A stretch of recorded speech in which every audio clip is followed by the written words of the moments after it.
Okay, nagbabalik po Republika. We're still talking to Father Melvin P. Castro. He's the Chancellor Diocese of Tarlac. So, Father, let's go into mixed marriages.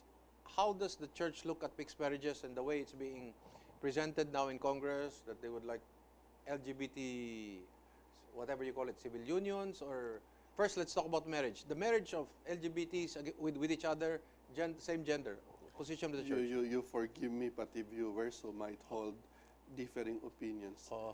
It's not marriage in the first place. Okay, yes. You can never marry people of the same Gender. gender. Okay. So, ang mixed marriage po sa church is the A big marriage. no-no. No, mixed marriage po for the church, in Yes. canon law, Oo. is the marriage between a Catholic and a Okay. non-Catholic Okay. na baptized. It's in religious terms. Right. Okay, okay. Unfortunately po, we respect and we love ito pong nasa LGBT Okay. communities. Okay, Ano? okay. Pero po, unfortunately, kaya nga po, there are only two sexes, Okay. male and female. Okay. Unfortunately po, yung gender, naging ideology. It became a social construct. no? Please tell me that's interesting to me because LGBT is like an ideology. It has become. An ideology. It's no longer a determination of one's gender, Right. but it has become a determination of one's sexuality, Right. inclination, And a political instrument. political instrument, no? Kasi ang nadidinig po natin, we want to be truthful to ourselves. We want to be, we just want to show our love. I mean, these are the common punchlines that we hear. But Ngayon po, pero hindi pwede yan, ano? Right. Noon po is lesbian and gay. No? Oo. Ngayon, LGBTQ na yan. Q na, may Oo. queer Oo, pa. may queer pa, And yes. growing. Okay, yes. And still Oo. Which means po, They can never be genders. precisely. To be very clear about that, kasi, you know, some Social people, construct lang ito. somebody to be politically correct, use LGBT as, we respect your gender. Ganon ang sinasabi. If you're lesbian, you're gender. But to be technically correct, they cannot be called a gender because they're Well, for lesbians. them, it's a gender. Yes, for them, yes. Oo. And we respect their terminologies. Kaya po, the church insists. But it doesn't mean they're Sex. correct.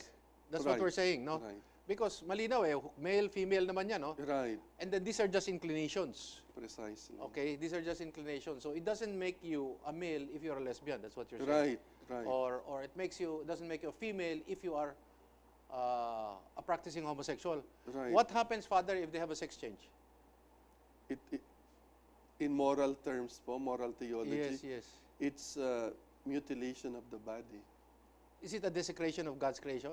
Would that be correct? To say it the least. To say the least, Okay. it's a desecration of the creation of God. You forgive me, ha? yes, And yes, of course. It's an immoral action. Okay. Kasi it's mutilation of the body. They cannot be considered also as far as the church is concerned, if ever there will be a bill that says, from now on, those that had a sex change will be called male, female, because the church will stand against that, of course, Right. also. Oh, Yes, okay. right. Now, in terms of marriages between lesbians or homosexuals, the position of the church is very clear on that. Male and Female. female, He created them. Okay. Regardless of their inclination. Yes. Example po, Oo. nagkakaibigan talaga. Oo. Isang bakla, isang tomboy. Oo. They're still male and female. Okay. At they went through the pre-K na tinatawag. Oo. At talagang they love each other. Oo. They can be validly married. Ako po, I know, ito hindi ito kathang-isip. Ha? Ano siya, bakla, by inclination. But, 6 ang anak niya ngayon. okay. Civilly and church wedding. Okay. Pwede yun. Pwede naman po. He never his effeminacy.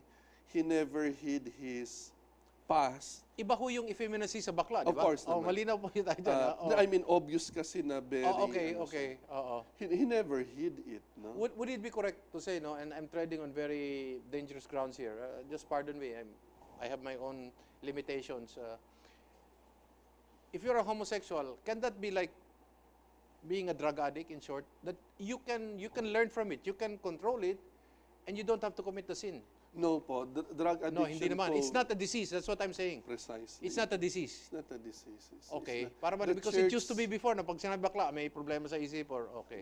Actually po, the church, sa Catechism of the Catholic Church, ito pong definitive teaching ng church, itong catechism, ang sabi doon is, up till now, medical sciences, including psychology, hindi naman ma-explain pa talaga yung homosexual tendencies. Okay. And the church accepts that. Okay. In fact, people can be saintly in their being, in their, Being LGBTs, that's what we're saying. basta po, they do not act on it. Okay. Ano doon yung orientation as you said? Yes, no? but you can, You don't live with a partner. okay. You don't There's no outward manifestation in terms of acting on that sin, precisely, on the urges. right? Would it be fair to say that when you say you're LGBT, it is not a question of gender, but it's actually a sexual orientation? Should that be the proper term? Right. It's a sexual orientation. Actually po sa church terminology, we refer to it as SSA, same-sex attraction. Okay. It's just an attraction. Pero Okay. it's up to, maski naman po sa heterosexuals, Okay, okay. pwede ka pa rin magkasala if you're unfaithful to your spouse. Yes, yes, yes. Ang pinagkaiba lang po sa homosexuality, walang marriage in the first place, Yes. and talagang walang sexual intimacy. How about, and of course, walang procreation. That's why it goes against, kasi hindi procreative, no? It That's goes why against po- the nature of God, no? Precisely po. That's Okay. why before, Oo. it was referred to as sins against nature. Okay. Precisely, it's unnatural. What would be the position of the church if the Congress, the Senate comes out with a law that says it will not be a marriage, it will be called a civil union? What's your position? Kasi baka doon Ginagawa- mapunta. Diyan papunta eh. Ginawa na po yan sa ibang bansa. They Okay. experimented on it. Unfortunately, after civil unions, Oo. it ends up with the same terminology, marriage. So this is just a step on the doorway. Right. Kasi doon din papunta. Like a slippery slope. Okay. Step by step. Para pong maging socially acceptable. So let us create a term. You're preparing the ground for Opo. eventual implantation of these Precisely notions. po, precisely. Parang ganun. And unfortunately po, But so in short, Father, you're saying the church will be against it. opo, the in concept of civil principle. union. Pero po ito nga ang gusto kong idugtong. Sa experience po, lalo na sa Latin American countries, the church parang the institution nakipag-compromise na, o sige, tawagin na lang yan. civil union. Pero unfortunately, it is an opening na maging marriage din eventually. The church, in short, in that case, washed its hands. I would not want to judge the institution there. Okay, that they parang they just, I don't want to say they did a pilot, no? I really do not know ano yung Oo. context. Pero dito, nila. as far as the church, Philippine church is concerned, we are definite about that we will not agree to this. I hope so. Okay. I'm just one among the many priests. I'm not even a bishop. I hope we will not go to that To that extent, no? to that extent. Okay, because to be fair, there are some LGBTQ that also say all of God's creation is perfect, but how come we were made this way? You know, we're attracted to same sex, etc. You know po, how do you, Father? I'm sure may lumalapit sa'yo. How do you explain that to them? You know po, sa totoo lang, I have read this beautiful book. Okay. Ang contention niya nga is, probably, in all probability, Oo. we have saints who were Homosexual. homosexuals. Okay. They did not act on it, but the tendency, the orientation was there. Could it be fair to say that these are actually, to be blunt, sexual urges because of their sexual orientation, and therefore, like any ordinary person with sexual tendencies or urges, you just have to hold on to Right. what is right, what is good, what is Precisely po. Sa terminology po ni St. Thomas Aquinas, these are appetites.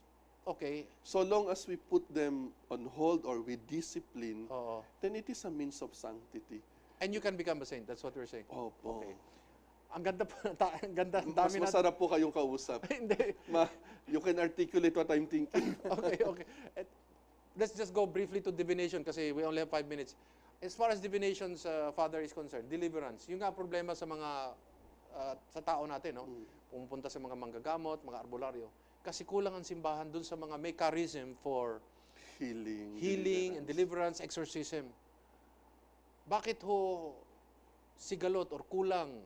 Dapat isa, kung pwede nga, sa bawat archdiocese, 2 o 3. I think po the church as an institution is trying to avoid maging very superstitious tayo. Kasi in itself, ang society, ang Philippine society, may tendency ng magganyan eh. Let me put it in a very frank manner again. No? Ang church may sacramentals, di ba? Ang scapularyo, rosaryo. Pero pag in-extreme mo, nagiging anting-anting din para sa iba.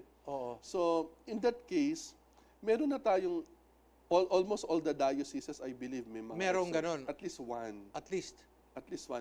Pero, bakit hindi masyadong, kumbaga, pinapublicize? Kasi andun na yung tendency eh. But you agree that there is really, Of course. totoo ho yung mga sinasabi nila, may kapre, may duwende, Evil spirits. may evil spirits. We call them, in our own Filipino terminology, duwende, aswang. May nagsasabi po, they manifest in these forms so that they can be culturally identifiable as evil spirits. But they are evil spirits. They are evil spirits. And then It's either good spirit, heavenly, or not. So, dalawa lang yan. But culturally, as you said po, iba-iba yung terminologies natin. To make our public know, galing na po sa inyo, there's no such thing as a good duwende. Kasi may mga tao sasabi, may mabait na duwende, may masamang duwende, no? It's either the spirit is from God and holy and heavenly, or it is not. Walang middle dyan. Father, kaya yung nag-aatang, yung parang ina-appease mo, is either... You're appeasing the devil, that's what you're saying. Right. Either kakampi natin yan o exorcise that spirit kasi it's evil. Okay. Here's now the thing, Father, no? Bakit parang rumarami na yan ngayon? The manifestations, maraming nakakakita, people see walking spirits, may nakakakita mga bata na pula yung mata in the darkness. These are all what? I'm not really sure, no? I'm not an exorcist. Yes, yes. And not all priests can undertake this charism, Father, no? A priest can only exorcise by the authority of the bishop. It's always the bishop. But you must have also a charism for this, no? All priests for that matter should have, no? Okay. Kasi, should be. Kasi po in the old rite, part po ng minor order ang exorcism in the old rite, no? Kaya but any priest for that matter, by the laying on of hands, by invocation of Christ's name, can always deliver, no? But yung exorcist per se, ang exorcism po kasi per se is a public prayer of the official prayer of the church. That is very reserved. Kasi nga ayaw ng simbahan na proliferation na maging very superstitious lang tayo. Pero may mga pari ho talaga na ayaw yung para bang, how do you call this? Exorcism. I think, I'll be honest with you. Kasi ang talagang may demonyo na possession, the devil will say everything that you did, everything. So, syempre, maski naman akong pare, ayokong ibulat-lat niya lahat ng kasamaan ko. Pero Father, my final question, sayang ang iksi ng panahon. They say that the devil is not allowed by God to read what's on your mind. Of course not. When Only you're praying, God. only God can read what's on your mind. And so, the only way the devil can read you is by your bodily reactions already, whether malapit na itong magkasala or marami na itong mahulog, parang ganon. Symptoms po. How Symptoms. you speak, how you act. Okay. Doon makikita niya doon anong tendency ng tao. So it's better sometimes to pray in your mind because so the devil cannot hear it. Of course po. When you pray, covered ka naman ng protection. Okay. So that will be our last question for, with 3 topics that we handled. Kulang talaga ang isang oras, but it's been very interesting, Father. Maraming salamat, Father. Salamat po Maraming sa salamat. inyo. Maraming salamat. Si Father Melvin P. Castro, bumiyahe pa ho ito ng Tarlac para makasama lang po tayo. Ang laki po ng utang na loob natin. Kaya hopefully next time we'll still be able to talk on other things which we pakapyaw lang natin na discuss. Ito po si Eric Espina, palagi po nagsasabi, magmasid, makialam, higit sa lahat ay manindigan. Dahil wala pong magmamahal sa Pilipino kung hindi ang Pilipino. Daghang salamat, maayong gabi kaninyong tanan.